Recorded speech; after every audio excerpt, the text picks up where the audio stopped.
दोस्तों, मेरा नाम है कुमकुम बिनवाल। अपने देश में आप भले ही कुछ ही कर लें, बाहर जाकर तो जवाब देना ही पड़ता है।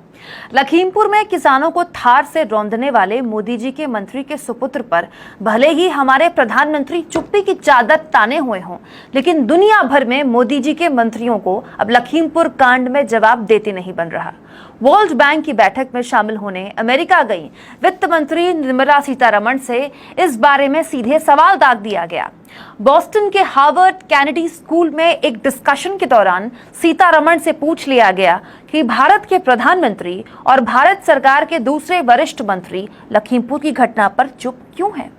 हैरानी इस बात की है कि जो रवैया इस मामले में बीजेपी का घर में है, वही दुनिया भर में है।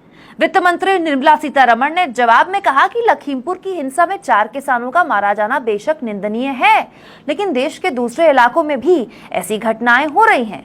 ऐसी हर घटना को बराबरी से उठाया जाना चाहिए, ना कि तब जबकि वो आपके माफिक हों।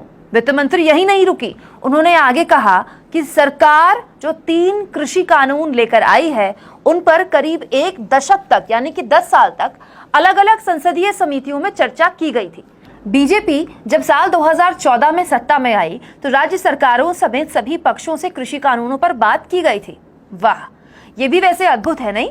भारत सरकार की एक मंत्री विलायत में जाकर विपक्ष को कोस रही हैं, जबकि कोई भी नेता, चाहे वो किसी भी दल का हो, किसी भी पार्टी का हो, जब वो देश से बाहर होता है, विदेश में होता है, तो वो बीजेपी या कांग्रेस का नहीं होता, वो देश का रिप्रेजेंटेटिव होता है। भाई, हम एक लोकतंत्र हैं। घर के अंदर जितने भी मनमुटाव हों, हम आपस में बैठकर सुलझाने की समझदारी रखते हैं, लेकिन विदेशी धरती में जाकर विपक्ष का रोना रोकर क्या वित्त मंत्री ये संदेश नहीं दे गई कि एक देश के तौर पर भारतीय समाज कितना बटा हुआ है।